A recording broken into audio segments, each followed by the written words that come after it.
Ames Rodriguez was mopping the gleaming marble floor of Whitmore Industries' 42nd floor when he overheard the heated conversation through the conference room's glass walls. CEO Rachel introduced him with a confidence that bordered on theatrical, her presentation style transforming the previous evening's embarrassment into a compelling narrative about hidden talent and the importance of looking beyond conventional assumptions. "Ladies and gentlemen," she began, her voice carrying the authority that came naturally to her in professional settings, "I want to introduce you to Dr. James Rodriguez, who will be leading our new Advanced Propulsion Research Division." The use of his doctoral title, despite the fact that he hadn't yet completed his degree, was a subtle but powerful statement about how Rachel intended to position him within the organization. Several board members shifted in their seats, recognizing him from his custodial work but clearly struggling to reconcile that image with the professional introduction they were hearing. David Chen, who had witnessed part of the previous evening's encounter, nodded approvingly as James stood to address the group. The transformation in his demeanor was remarkable. The quiet confidence of someone who belonged in rooms where important decisions were made, replacing the deferential posture of service industry invisibility. "Thank you, Rachel," James said, his voice steady despite the magnitude of the moment. "I'm honored to join Whitmore Industries at such an exciting time in the company's history. The Mars mission represents not just a business opportunity, but a chance to fundamentally advance human civilization's relationship with space." He moved to the whiteboard, where traces of the previous evening's equations were still faintly visible beneath a thin layer of eraser dust.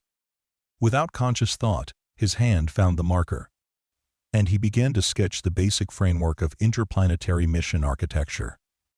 "The challenges we face are not just technical but philosophical," he continued, his movements growing more confident as he fell into the rhythm of explaining complex concepts to an intelligent but specialist audience. "We're not just building rockets, we're creating the infrastructure for a multiplanetary civilization." The board members found themselves drawn into his presentation despite their initial confusion about his background and qualifications.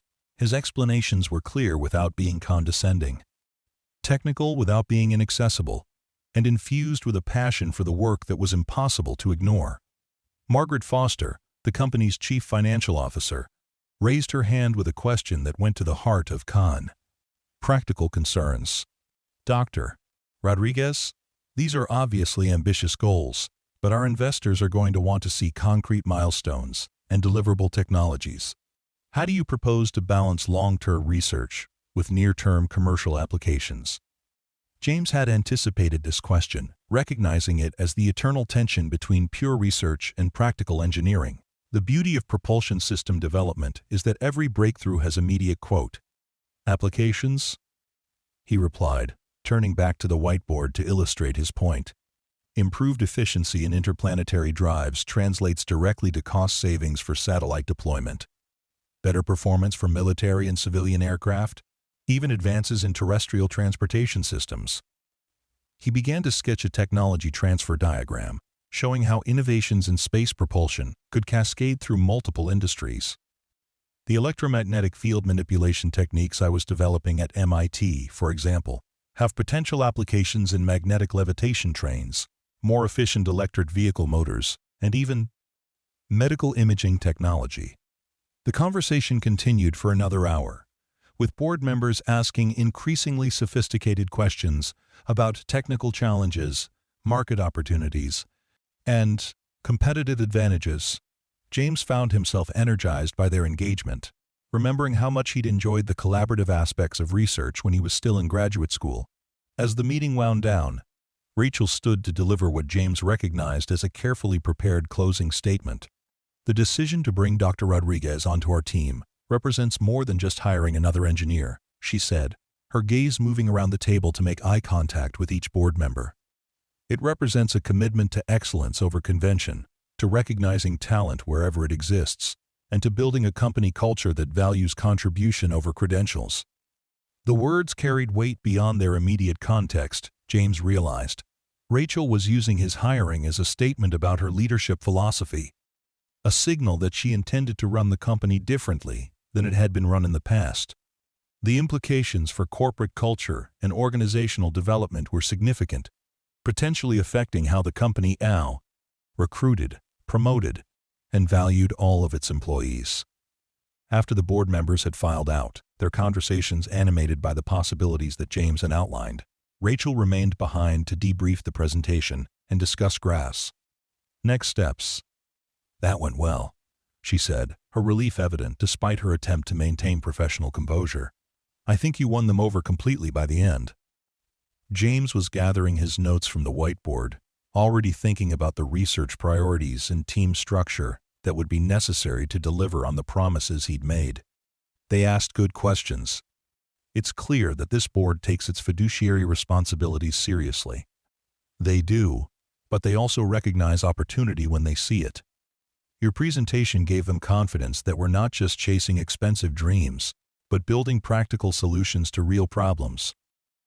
The remainder of the afternoon was spent in meetings with department heads, facility tours, and administrative tasks that began the process of transforming James from custodial staff to senior management. Each interaction required him to navigate the complex social dynamics of organizational hierarchy, establishing his credibility with people who had known him in an entirely different context. The most challenging conversation was with his former supervisor in the maintenance department, a kind woman named Maria Santos, who had been protective of James during his 2 years as a custodian.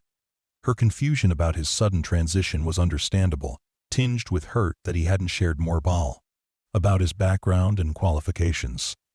"James," she said during a private conversation in her small office, "I don't understand what's happening. Yesterday you were mopping floors. Today Rachel Whitmore is calling you doctor and talking about research divisions. Did I miss something?" The question forced James to confront the ethical implications of his years of invisibility. The way he'd allowed people to make assumptions about his capabilities, rather than correcting their misconceptions. Maria had been genuinely kind to him, treating him with respect and fairness, even when others barely acknowledged his existence. "Maria, I owe you an explanation," he said, settling into the plastic chair across from her desk. "Everything that's happening now is real, but so was the work I did in your department. I have an engineering background, but I also needed a job that would let me be there for my daughter. You gave me that opportunity, and I'm grateful." Maria studied his face, her expression cycling through confusion, hurt, and eventual understanding. "You could have told me, you know. I would have understood." "I know you would have, but I was afraid that if people knew about my education, they'd expect things from me that I couldn't deliver while Sophia was so young." The custodial work was honest work, and it served my family's needs.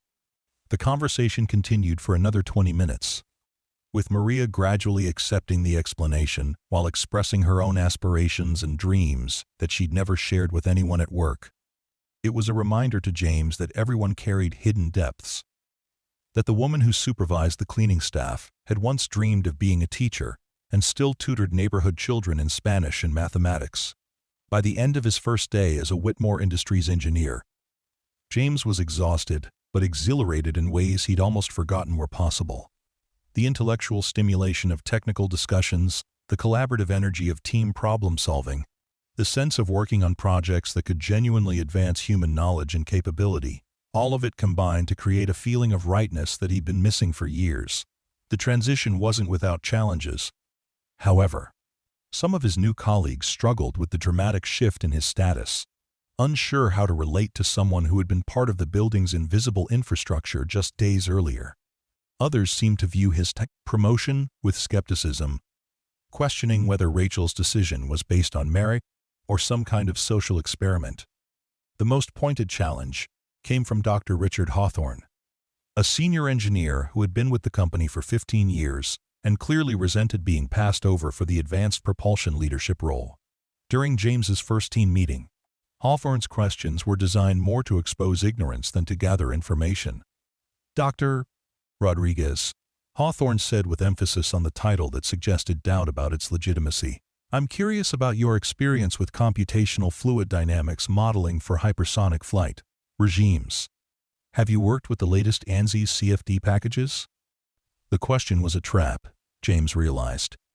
Computational fluid dynamics software had evolved significantly during his years away from active research. and Hawthorne was betting that his knowledge would be outdated. But James had continued learning during his custodial years, reading technical journals in the building's library during his breaks, and following developments in aerospace technology with the dedication of someone who hoped to return to the field someday. I've worked extensively with CFD modeling, though most of my recent experience has been with open-source packages like OpenFOAM rather than commercial software. James replied calmly. The underlying physics remains the same, of course, but I'd welcome the opportunity to get up to speed on whatever packages the team prefers to use. His answer was diplomatically perfect, acknowledging the gap in his commercial software experience while demonstrating his continued engagement with the field and his willingness to learn. More importantly, it shifted the focus from what he didn't know to what he was prepared to do, from limitations to solutions. The meeting continued with discussions of current projects, resource allocation, and research priorities that would guide the team's work over the coming months. James found himself energized by the technical challenges they outlined, problems that required exactly the kind of innovative thinking that had drawn him to aerospace engineering in the first place. As his first week progressed, James began to find his rhythm in the new role. His days were structured around Sophia's school schedule, arriving early enough to be productive before the standard business hours and leaving in time to meet her bus. Rachel had been true to her word about accommodating his parental responsibilities, and the flexibility allowed him to be fully present both as a father and as a researcher. The work itself was even more engaging than he'd hoped. The Mars mission project provided a framework for exploring fundamental questions about propulsion efficiency, life support systems, and mission architecture that pushed the boundaries of current technology. But beyond the technical challenges, James found himself energized by the collaborative aspects of research that he'd missed during his years of solitary work. His first major contribution came during a design review meeting where the team was struggling with a power management problem for the proposed ion drive system. The issue involved balancing electrical efficiency with thermal management, a problem that required thinking across multiple engineering disciplines. What if we approach this from a different angle? James suggested during a particularly heated discussion between the electrical and mechanical engineering teams. Instead of treating power management and thermal control as separate problems, what if we integrated them into a single system that uses waste heat as part of the propulsion mechanism? The idea was counterintuitive, requiring a fundamental rethinking of how spacecraft systems were traditionally organized. But as James sketched out his concept on the whiteboard, the elegant simplicity of the solution became apparent. By routing coolant from the electronics through carefully designed heat exchangers, they could improve both power efficiency and propulsion performance while reducing overall system mass. The breakthrough earned him immediate credibility with the team, demonstrating that his contributions would be substantive rather than ceremonial. More importantly, it established a pattern of thinking that began to influence how the entire group approached technical challenges, looking for unexpected connections between seemingly separate problems. Rachel observed these developments with satisfaction, recognizing that her gamble on James was paying off in ways that extended beyond his individual contributions. His presence had catalyzed a shift in team dynamics, encouraging more creative approaches to problem solving and breaking down some of the departmental silos that had hindered collaboration in the past. The first month of James's new position concluded with a presentation to potential investors, a high-stakes meeting where the company's future funding would be determined based on their ability to demonstrate technical competence and commercial viability. Rachel had asked James to lead the technical portion of the presentation, a responsibility that would make him the public face of the company's most ambitious project. The investor meeting was held in Whitmore Industries' most impressive conference room, with floor-to-ceiling windows offering a panoramic view of the city and audio-visual equipment that could display complex technical information with Hollywood-level production values. The audience consisted of venture capitalists, aerospace industry executives, and government representatives who controlled hundreds of millions of dollars in potential funding. James had spent weeks preparing for the presentation, working with Rachel and the marketing team to translate complex engineering concepts into language that would resonate with financially oriented decision-makers. The challenge was to convey both the technical sophistication of their approach and its practical implications for commercial space travel. "Ladies and gentlemen," James began, his voice steady despite the magnitude of the moment, "we stand at the threshold of the greatest expansion in human history. The technology we're developing here won't just enable missions to Mars, it will make space travel as routine and economical as commercial aviation." He clicked to his first slide, which showed a timeline of aerospace milestones from the Wright brothers to the current day. Every revolution in transportation has followed the same pattern, moving from expensive novelty to practical necessity to ubiquitous infrastructure. We believe that space travel is on the verge of that same transformation. The presentation continued for 45 minutes, with James walking the investors through the technical innovations that made their approach unique, while constantly connecting those innovations to market opportunities and competitive advantages. His explanations were crisp and confident, drawing on both his deep technical knowledge and his growing understanding of business considerations. The questions from the investors were sharp and probing, designed to test both his expertise and the viability of the company's business model. James found himself drawing on knowledge from multiple disciplines, connecting propulsion physics to materials science to manufacturing economics in ways that demonstrated the comprehensive nature of their approach. "Dr. Rodriguez," asked Sarah Chen, a venture capitalist known for her aerospace investments, "your technical approach is impressive, but implementation risk is always a concern with breakthrough technologies. How do you plan to validate your concepts before committing to full-scale development?" End quote. The question went to the heart of prudent engineering management, the balance between innovation and risk mitigation that determined whether ambitious projects succeeded or failed spectacularly. James Earl had anticipated this concern and had prepared a detailed development plan that included multiple validation stages and fallback options. "Our development approach is structured around progressive risk reduction," he replied, moving to a slide that outlined their testing and validation methodology. "We begin with computational modeling and laboratory-scale experiments to validate basic principles, then proceed to increasingly complex demonstrations that prove real-world applicability." He walked them through a series of milestone achievements, each designed to reduce technical uncertainty while providing concrete evidence of progress that could justify continued investment. The approach was methodical and conservative despite the revolutionary nature of the underlying technology, exactly the kind of risk management that sophisticated investors demanded. As the presentation concluded and the investors filed out for their private deliberations, Rachel pulled James aside for a quick debriefing. Her expression was animated with excitement and relief, the look of someone who had just cleared a major hurdle in pursuit of an ambitious goal. "That was extraordinary," she said, her voice filled with genuine admiration. "You connected with them in a way that I don't think any of our previous technical presentations have achieved. You made it real for them, not just the technology but the vision of what it could become." James felt the satisfaction that came from a job well done, but he also felt the weight of responsibility for the commitments he'd made. The investors would base their decision on the confidence he'd displayed and the promises he'd outlined, and delivering on those promises would require years of focused effort and countless technical breakthroughs. The funding decision came 3 days later, delivered by phone call that Rachel took in her office while James waited nervously in the adjacent conference room. When she emerged, her expression was unreadable for a moment, before breaking into a grin that transformed her entire demeanor. "We got it," she said simply. "Full funding for Phase 1, with conditional approval for Phases 2 and 3 based on milestone achievements.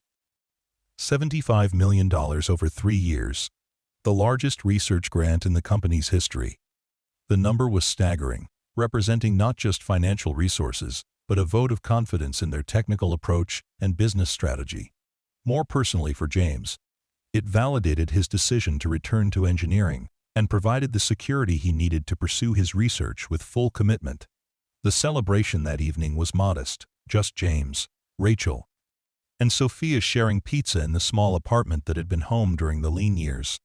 Sophia had insisted on making a congratulations card decorated with her own drawings of rockets and planets, her 8-year-old artistic interpretation of the Mars missions that her father would help make possible. "Daddy," she said as they sat around the kitchen table that doubled as James's home office, "does this mean we're going to move to a bigger apartment?" The question was practical but loaded with the anxieties of childhood, the fear that changes in adult circumstances might disrupt the stability she depended on. James had been thinking about the same issue, recognizing that his increased income would allow them to afford a better living situation, while worrying about maintaining the closeness that had sustained them through difficult times. "We could move if you wanted to," he replied carefully, "but we don't have to. This place has been good to us, and sometimes the best homes are the ones where you've been happy." Sophia considered this with the seriousness that children bring to questions that adults might dismiss as obvious. "I think I'd like a room where I could build bigger rockets," she said finally, "but only if we can bring all my drawings and the model planes."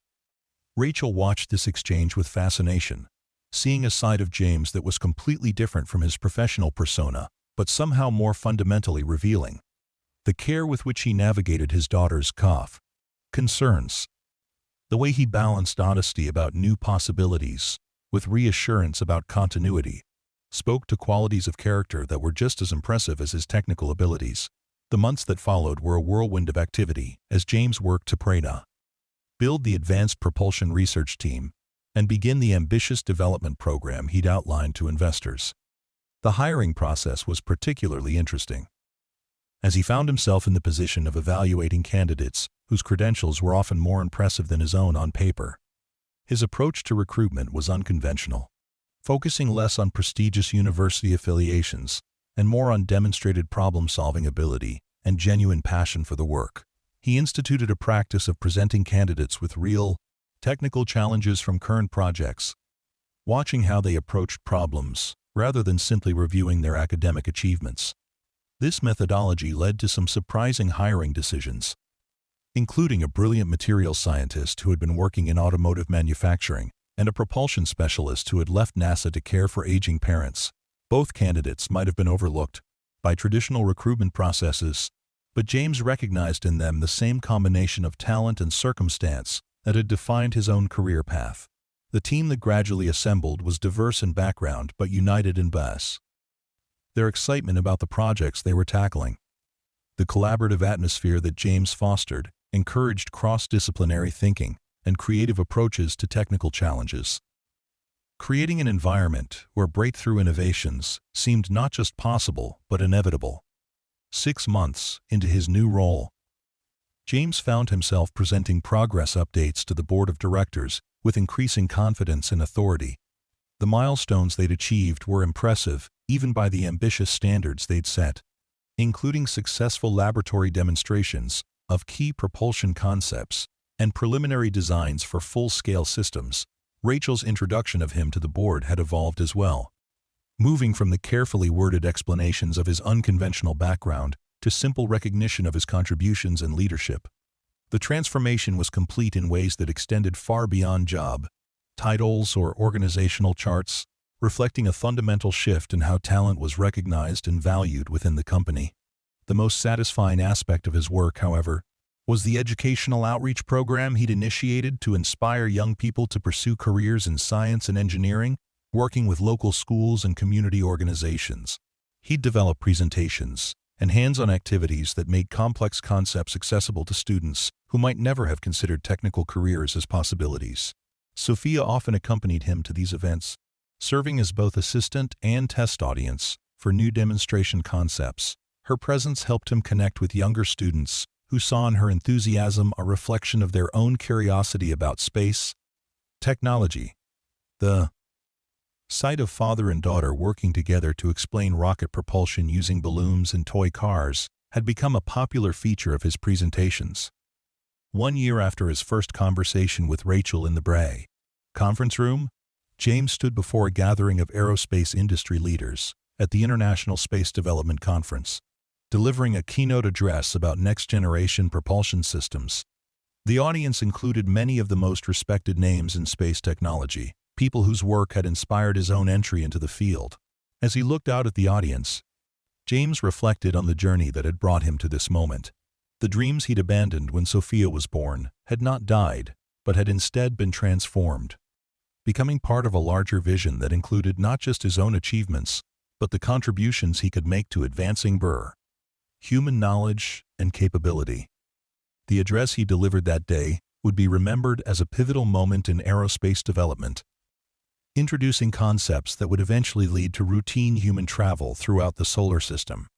But for James, the most meaningful moment came afterward, when Sophia rushed up to the stage with a homemade sign that read, "That's my daddy, the rocket scientist." The little girl who had once asked why Mars doesn't fall into the sun had become part of a story that extended far beyond their small family, a story about recognizing potential wherever it exists and creating opportunities for dreams to flourish. As James lifted her up and carried her off the stage, both of them laughing at the applause that followed them, he understood that sometimes the most profound changes begin with the simplest act of seeing someone clearly for who they really are. Years later, when historians would write about the technological innovations that made human civilization truly multiplanetary, they would note the contributions of many brilliant scientists and engineers. But they would also tell the story of a CEO who learned to look beyond surface appearances, and a janitor who never stopped dreaming of the stars, and how their chance encounter in a corporate conference room changed not just their own lives, but the trajectory of human exploration itself. The equation that had started it all, the mathematical expression of orbital mechanics that Rachel had written on a whiteboard in frustration, had become something much more significant. It had become a symbol of the hidden potential that exists all around us, waiting for the right moment and the right person to recognize its value and give it the opportunity to flourish. Whitmore was pacing like a caged tiger, her Louboutin heels clicking against the polished surface as she gestured wildly at the projection screen. "If someone can't solve this simple engineering problem," she declared to her board of directors, "then they have no business being in this room." What she didn't know was that the quiet janitor outside had already worked through the complex differential equation in his head, the same type of problem that had once earned him top honors at MIT before his world came crashing down. In just minutes, this chance encounter would expose secrets that would shake the very foundation of corporate arrogance. Before we carry on, please hit the subscribe button to make my day, and let me know where you are watching from in the comments. James pushed his cart slowly down the corridor, the wheels squeaking rhythmically against the pristine floor. The evening shift at Whitmore Industries paid well enough, and more importantly, it allowed him to be home when his 8-year-old daughter Sophia returned from school. The irony wasn't lost on him that he now cleaned the offices of one of the country's most prestigious engineering firms, the same company whose founder had revolutionized aerospace technology in the 1980s. Through the floor-to-ceiling windows, the city sprawled below like a circuit board, its lights twinkling in patterns that reminded James of the mathematical models he used to construct. 5 years had passed since he'd walked away from his doctoral program, since the phone call that changed everything. Now, instead of designing spacecraft propulsion systems, he scrubbed coffee stains from conference tables and emptied wastepaper baskets filled with the dreams and failures of corporate ambition. The conference room door stood slightly ajar, and James could hear the tension crackling inside like static electricity. Rachel Whitmore's voice carried that particular edge he'd learned to recognize in people who wielded power without wisdom. She was 28, a Harvard MBA who'd inherited the company when her father suffered a stroke 2 years earlier. The staff whispered that she ruled through intimidation rather than inspiration, using her family's legacy as both shield and sword. "Ladies and gentlemen," Rachel's voice cut through the murmur of conversation, "we're hemorrhaging talent to SpaceX and Blue Origin because our engineering teams can't solve problems that should be elementary for anyone with a decent undergraduate education." She clicked her laser pointer, and a complex equation materialized on the whiteboard behind her. "This is the foundation of orbital mechanics, the bread and butter of what we do here.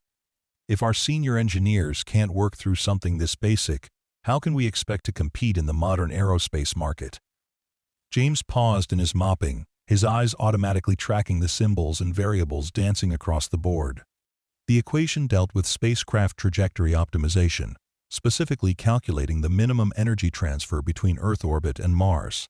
It was elegant in its complexity, the kind of problem that required not just mathematical skill but an intuitive understanding of physics that came from years of study and practice.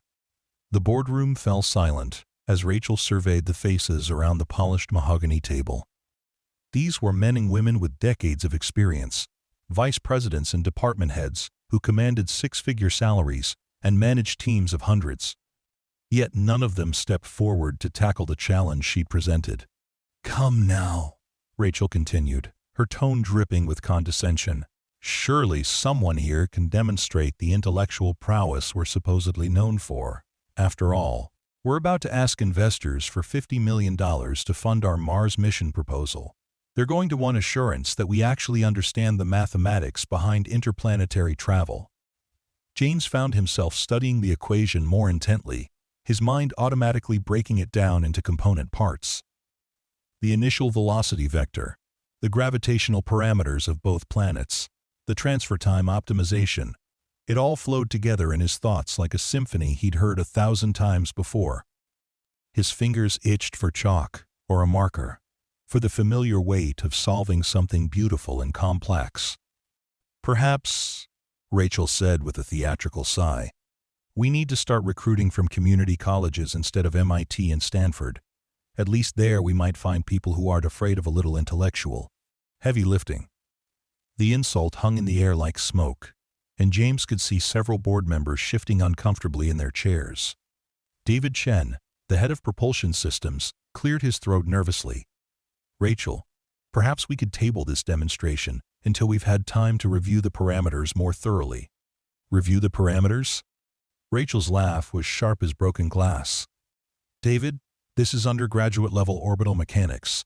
My nephew could probably work through this, and he's still in high school." She turned toward the window, her reflection ghost-like against the city lights. "No wonder we're losing contracts to companies half our size. We've become complacent, satisfied with mediocrity." James felt something stir in his chest, a familiar fire that he'd thought had died years ago. It was the same feeling he'd experienced in graduate school when faced with a particularly challenging problem, the rush of knowing that the solution existed somewhere in the maze of mathematics, waiting to be discovered. He glanced toward the conference room, where Rachel was now writing additional constraints on the board, her movements sharp and decisive. The equation was growing more complex, incorporating atmospheric drag coefficients and fuel consumption variables. But rather than becoming more intimidating, it was revealing its underlying structure to James, like a flower opening in sunlight. He could see the path to the solution, the elegant dance of calculus and physics that would yield the optimal trajectory. "Still nothing?" Rachel asked, turning back to face the room. "Shall I add more variables? Perhaps some basic thermodynamics to make it more challenging?" The silence stretched on, broken only by the soft hum of the building's climate control system. James realized he'd stopped mopping entirely, his attention completely absorbed by the mathematical puzzle unfolding beyond the glass wall. His daughter often joked that he got the same expression on his face when working on her math homework as he did when watching science documentaries, a look of intense concentration that made him seem younger than his 30 beaux. 4 years. Rachel's phone buzzed, and she glanced at it with annoyance. "Well, this has been thoroughly disappointing.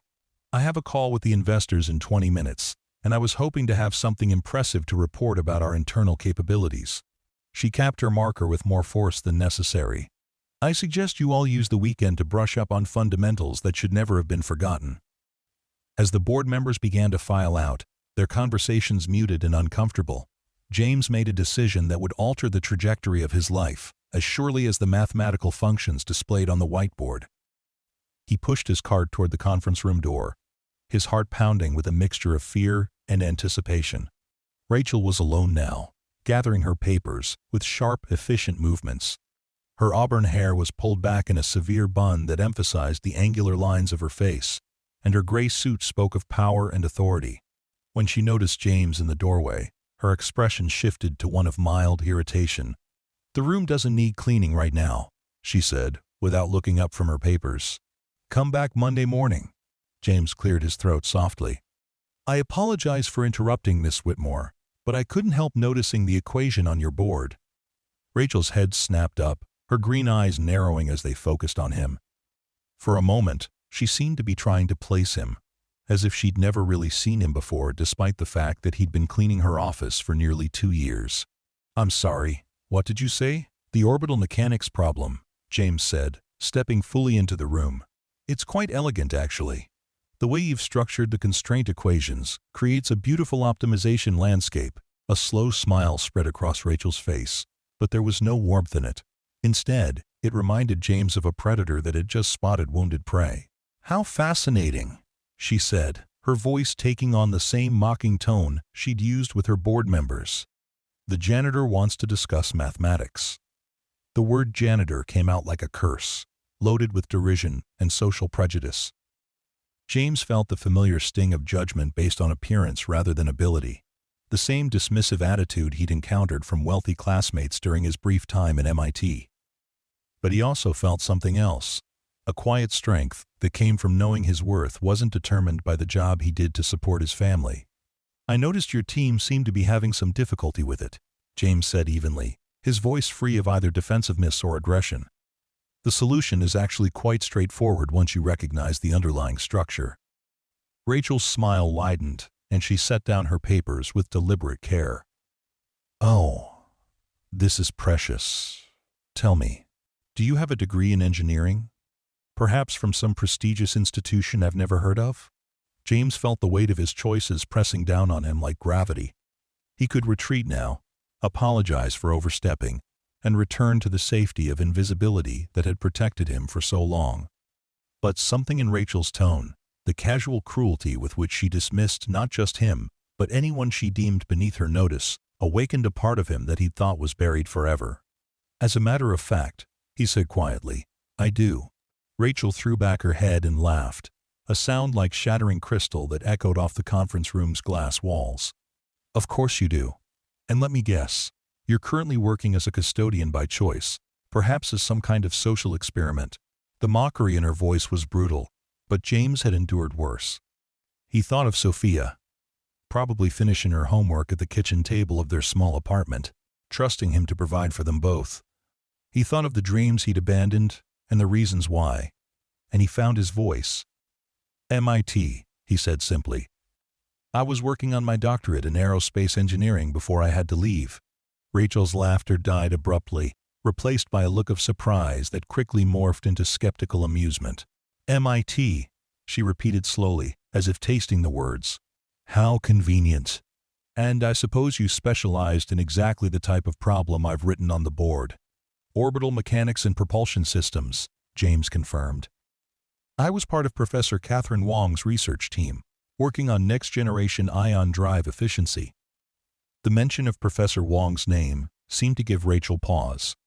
Catherine Wong was a legend in the aerospace industry, a Nobel Prize winner whose research had revolutionized space travel. Her recommendation could open doors at any engineering firm in the world. "Well then," Rachel said, her voice taking on a dangerous silkiness, "this is absolutely perfect. Here I am, lamenting the intellectual poverty of my senior staff, and I discover that my custodian is secretly a rocket scientist." She gestured toward the whiteboard with theatrical flair. "By all means, Dr. Janitor, please enlighten us with your wisdom." The sarcasm was thick enough to cut with a knife, but James detected something else underneath, the challenge that awakened the competitive spirit he thought had died along with his academic dreams. He looked at the equation again, seeing not just the mathematical relationships, but the physical reality they represented, the dance of celestial bodies and the forces that governed their motion. "The key," he said, moving toward the whiteboard, "is recognizing that this isn't just an optimization problem. It's a boundary value problem with multiple solutions, each corresponding to different launch windows and trajectory paths." Rachel crossed her arms and leaned against the conference table, her expression a mixture of amusement and disbelief.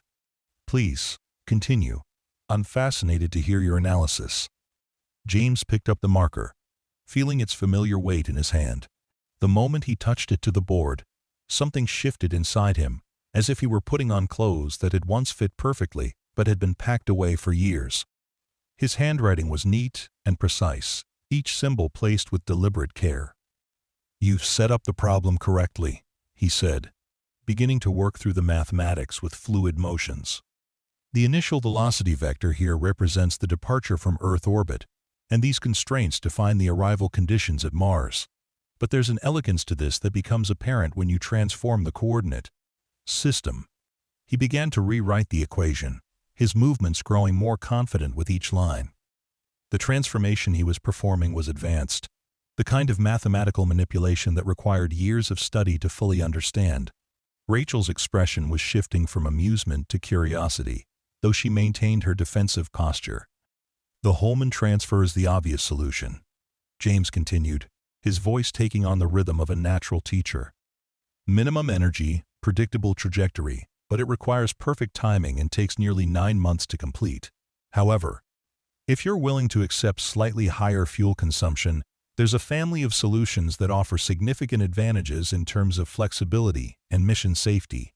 End quote. He was deep in the flow now, the mathematics unfolding before him like a landscape he knew intimately. The marker moved across the board in smooth arcs, creating a visual symphony of equations and diagrams that revealed the hidden structure of interplanetary travel. Rachel found herself drawn into the demonstration despite her skepticism. The man standing before her bore little resemblance to the quiet custodian she'd barely noticed for 2 years. His movements were confident, his explanations clear and insightful, and his mathematical technique was flawless. More importantly, he was revealing subtleties in the problem that even she, with her MBA and her inherited expertise, hadn't fully grasped. "The beauty of this approach," James said, stepping back to survey his work, "is that it provides multiple launch opportunities within each synodic period. Instead of waiting 26 months for the next optimal window, you can launch every 8 to 10 months with only a modest increase in fuel requirements." He turned to face Rachel, and she was struck by the transformation in his demeanor. Gone was the deferential posture of a service employee. In its place stood someone who commanded respect through knowledge and competence, rather than position or wealth. "The total delta-V requirement comes out to approximately 11.7 kilometers per second, he concluded. Compared to 11.1 for the traditional Holman transfer, the trade-off in fuel efficiency is more than compensated by the increased mission flexibility and reduced risk factors. The silence in the room was different now, charged with a tension that had nothing to do with mockery or social embarrassment. Rachel stared at the whiteboard, her mind racing as she processed not just the mathematical solution, but its implications. The analysis was sophisticated, the kind of work that would typically require a team of senior engineers and several days of computer modeling. "That's," she began, then stopped, her usual confidence deserting her for the first time in years. "The solution is correct." James nodded quietly, replacing the marker on the board's ledge. "It's a beautiful problem, actually. The kind that makes you remember why you fell in love with engineering in the first place." Rachel felt something crack inside her, a carefully constructed wall that had protected her from doubt and vulnerability.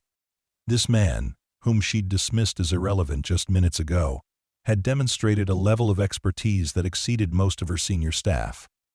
The implications were staggering, not just for her assumptions about social hierarchy, but for her understanding of talent and its often hidden nature. "How?" she asked, her voice barely above a whisper. "How does someone with your obvious capabilities end up cleaning offices?" The question hung between them like a bridge. Neither was sure they wanted to cross. James felt the familiar weight of grief settle on his shoulders, the burden of choices made in the crucible of tragedy and responsibility. He looked out the window at the city lights, seeing in their patterns the echo of constellation maps he'd once memorized for navigation courses. "Life has a way of changing your priorities," he said finally. "I had a daughter to raise, bills to pay, responsibilities that couldn't wait for the luxury of completing a degree program." Rachel processed this information, her mind automatically filling in the gaps that his brief explanation had left open. A single father, forced to choose between academic dreams and family obligation, between personal ambition and parental duty. The sacrifice it represented was almost incomprehensible to someone who'd never faced such impossible choices. "Your daughter," she said, surprised by the gentleness in her own voice. "How old is she?" 8, James replied, and for the first time since entering the conference room, his expression softened completely. "Sophia." She's brilliant, wants to be an astronaut when she grows up, builds rocket models from cardboard and duct tape, calculates trajectories for her toy cars. He smiled at some private memory. Last week she asked me why Mars doesn't fall into the sun, so I ended up explaining gravitational equilibrium using her soccer ball and a flashlight. The image of this man, patiently teaching orbital mechanics to an 8-year-old with improvised props, created a cognitive dissonance that Rachel found profoundly disturbing. Everything she thought she understood about success, about merit, about the natural order of talent and recognition, was being challenged by the quiet dignity of the person standing before her. MIT, she said, more to herself than to him. Professor Wong's team. That's not just any research group. That's the cutting edge of propulsion technology. James nodded, his expression growing distant. She was an incredible mentor. Pushed us to think beyond conventional solutions, to see the universe as a playground rather than an obstacle course. I was working on electromagnetic field manipulation for ion drives, trying to increase specific impulse while reducing power requirements. That research, Rachel said slowly, pieces of a larger puzzle beginning to fall into place. It's directly applicable to Mars mission profiles. The kind of work we're proposing to investors. Among other things, yes.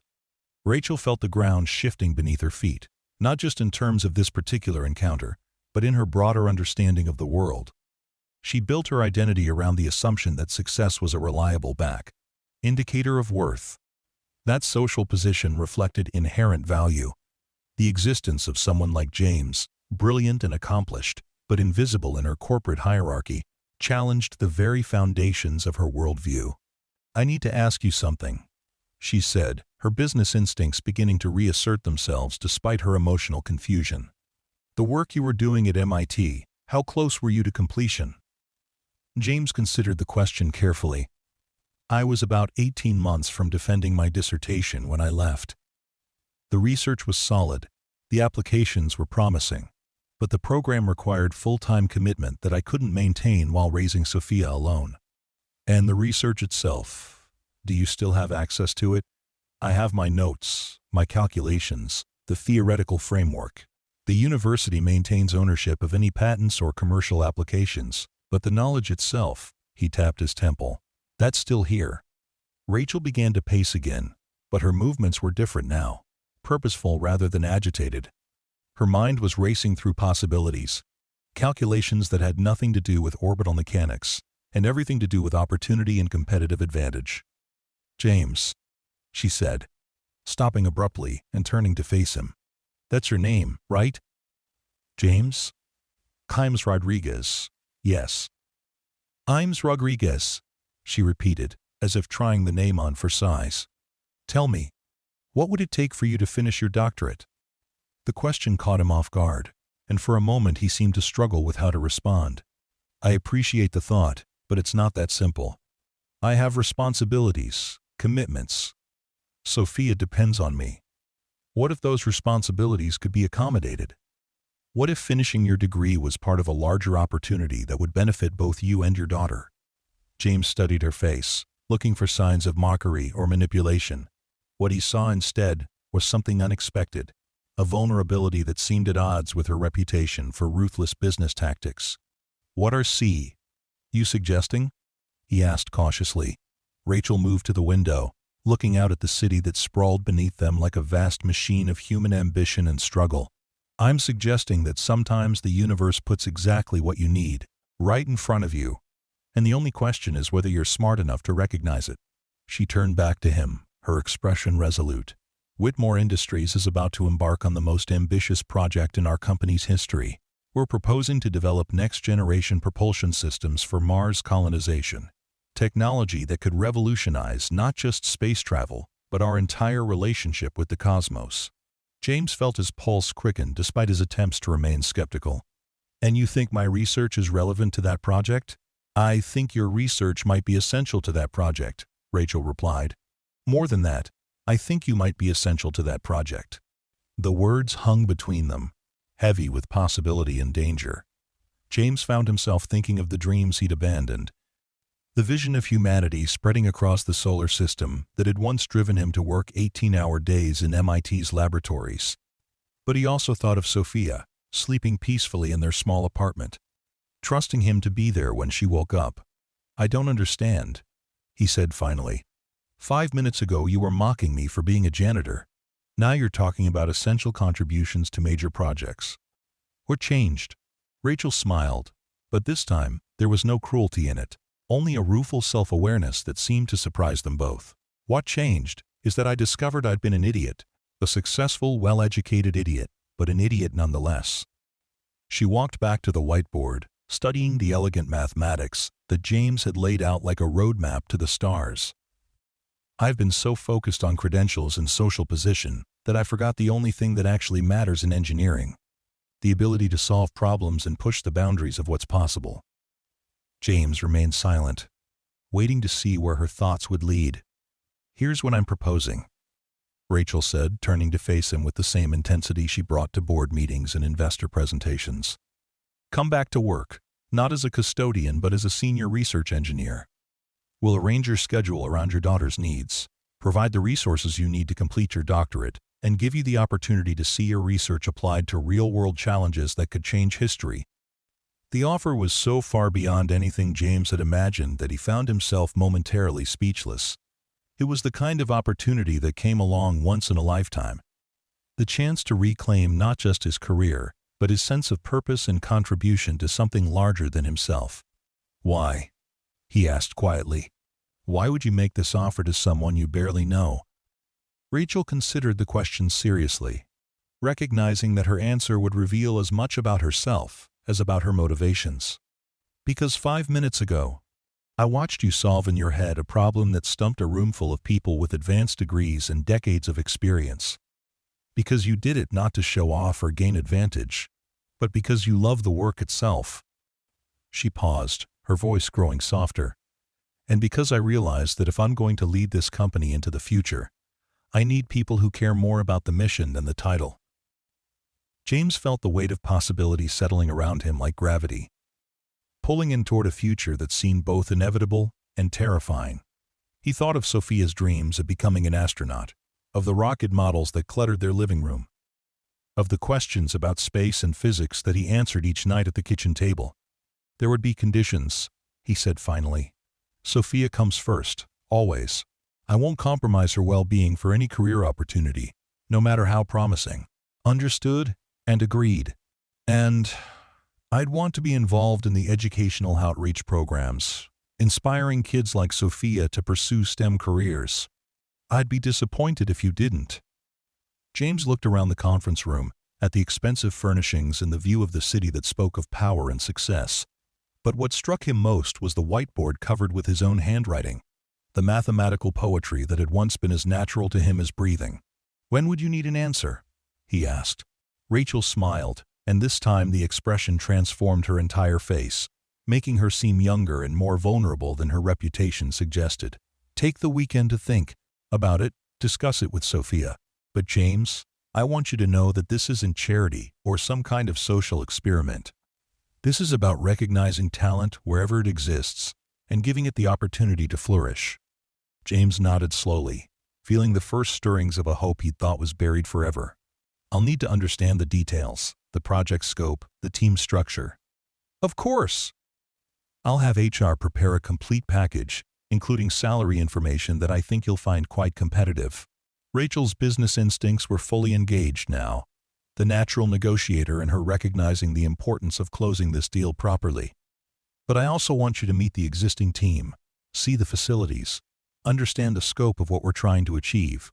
As if on cue, the conference room door opened, and David Chen peered inside, his expression curious about the extended conversation between the CEO and someone he'd never seen in a business context. "Rachel, I'm sorry to interrupt, but the investors are holding online too." Rachel glanced at her watch, realizing that her 20-minute call was now nearly an hour overdue. "Tell them I'll be right there, and that I have some very promising news about our engineering capabilities."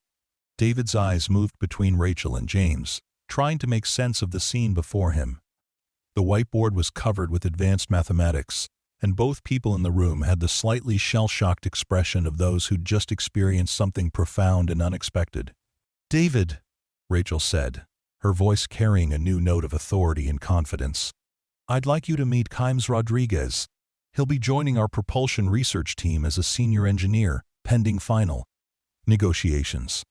David's mouth opened in surprise, but his years of corporate experience allowed him to recover quickly. He extended his hand to James with professional courtesy, though his eyes were full of questions that would have to wait for later. "Welcome to the team," David said, his handshake firm and welcoming. "I look forward to working with you." James accepted the handshake, still somewhat stunned by the rapid turn his evening had taken. "Thank you. I'm looking forward to learning more about your current projects." Rachel gathered her papers, her movements now energized rather than frustrated. "James, why don't you come by Monday morning around 9? We'll set up meetings with the department heads, get you oriented with our current research initiatives." As James nodded his agreement, Rachel paused at the door, struck by a thought that seemed to amuse her. "You know, I owe you an apology. And not just for tonight, but for the past 2 years. I've walked past you dozens of times, maybe hundreds, and I never really saw you. That's on me, and it's a mistake I don't intend to repeat." The admission was unexpected in its honesty, and James found himself respecting her willingness to acknowledge her blind spots. "We all make assumptions," he said diplomatically. "The important thing is what we do when we realize they're wrong." Rachel nodded, then turned to David with renewed energy. "Come on, let's go make some investors very happy. Wait until they hear about our new propulsion expert." As they left the conference room, James remained behind for a moment, staring at the whiteboard where his calculations still mapped out the mathematics of interplanetary travel. The marker was still in his hand, and almost without thinking, he added one more line to the equation, a small optimization that would improve fuel efficiency by another 2%. The simple act of making that addition felt like coming home after a long journey. He thought of Sophia, probably asleep by now, and of the conversation they would have tomorrow about dreams and opportunities and the strange ways that life could surprise you. He thought of the research that had been gathering dust in his memory, the problems he'd been forced to abandon, and the chance to finally see them through to completion. As he gathered his cleaning supplies and prepared to finish his shift, James realized that this was more than just a career opportunity. It was a chance to show his daughter that dreams deferred were not necessarily dreams denied, that sometimes the universe conspired to bring together exactly the right people at exactly the right moment. The next morning, James found himself standing outside Whitmore Industries earlier than necessary, watching the steady stream of employees entering the building that had been his workplace for 2 years, but never his home. Today felt different, charged with possibility and the nervous energy that comes with stepping across thresholds that can't be uncrossed. Sophia had been awake when he returned home the previous evening, despite his expectation that she would be asleep. She'd been working on a school project about space exploration, surrounded by books from the library and her own handmade rockets, her dark hair falling across her face as she concentrated on gluing fins to a brass cardboard tube. "Daddy," she'd said without looking up from her work, "did you know that it takes more energy to get from Earth's surface to low Earth orbit than it does to get from low Earth orbit to anywhere else in the solar system?"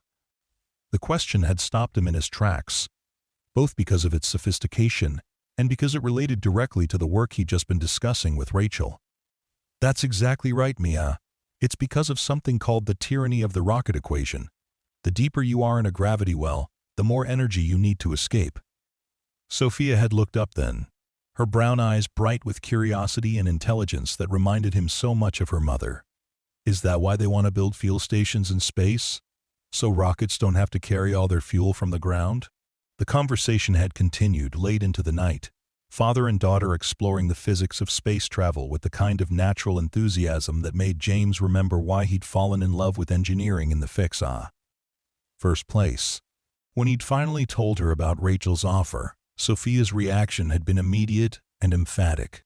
"You have to say yes, Daddy. You have to build the rockets that will take people to Mars."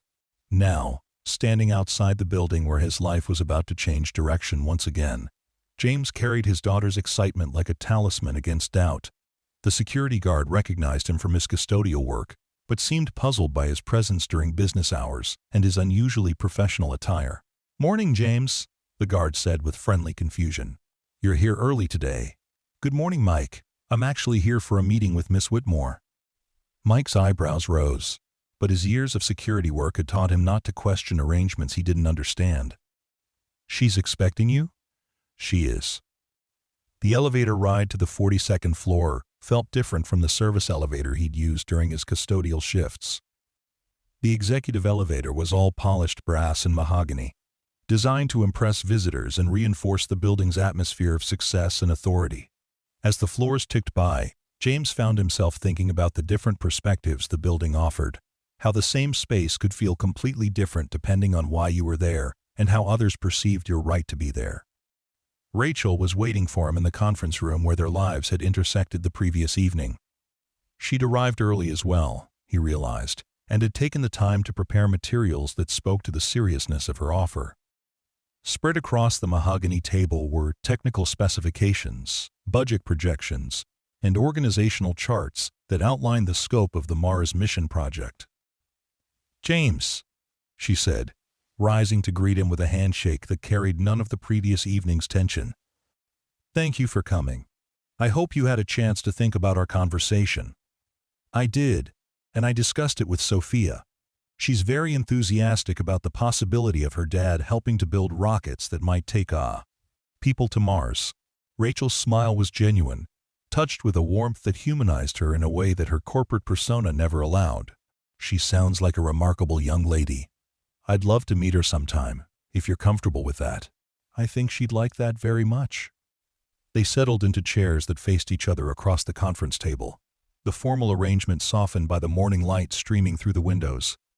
Rachel had prepared thoroughly, James realized, with documents that outline not just the technical aspects of the position, but also the practical considerations that would make it possible for him to balance work with his responsibilities as a single father.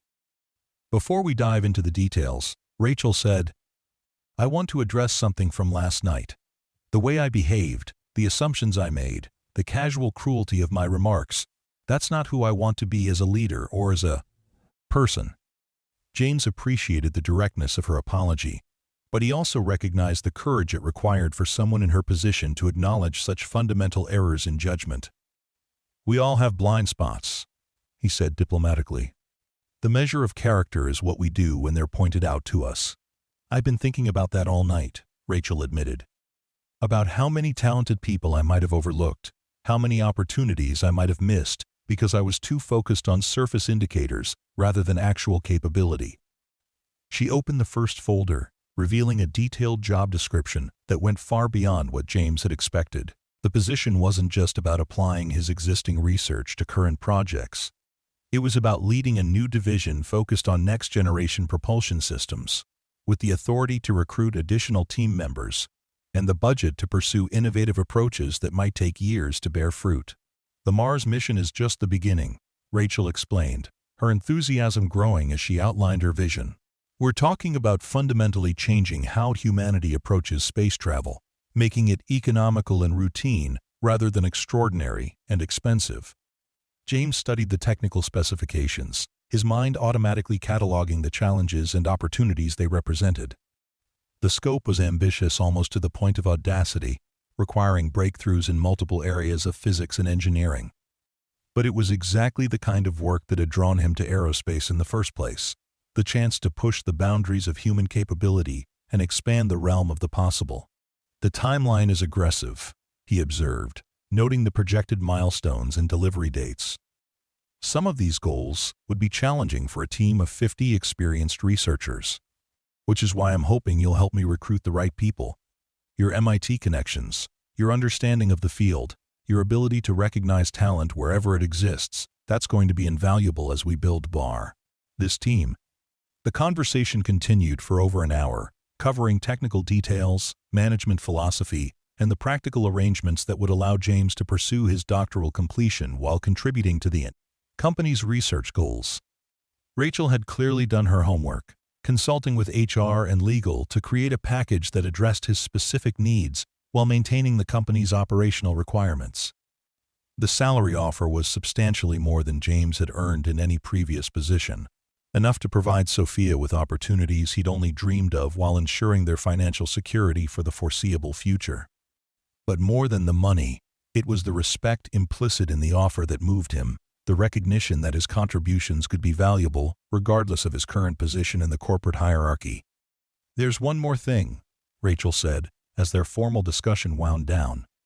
"The board meeting is this afternoon, and I want to present you to them as our new Director of Advanced Propulsion Research. Are you comfortable with that level of public commitment?" James considered the implications of such a public introduction, the way it would cement his transition from invisible support staff to visible leadership. It was a threshold moment, the kind of decision that would echo through the rest of his life and Sophia's. "Yes," he said finally, surprising himself with the certainty in his voice. "I'm ready." The afternoon board meeting was a revelation in organizational dynamics and the power of changed perceptions. James sat at the same mahogany table where Rachel's senior staff had struggled with the orbital mechanics problem the previous evening, but now he was there as a colleague rather than an invisible observer.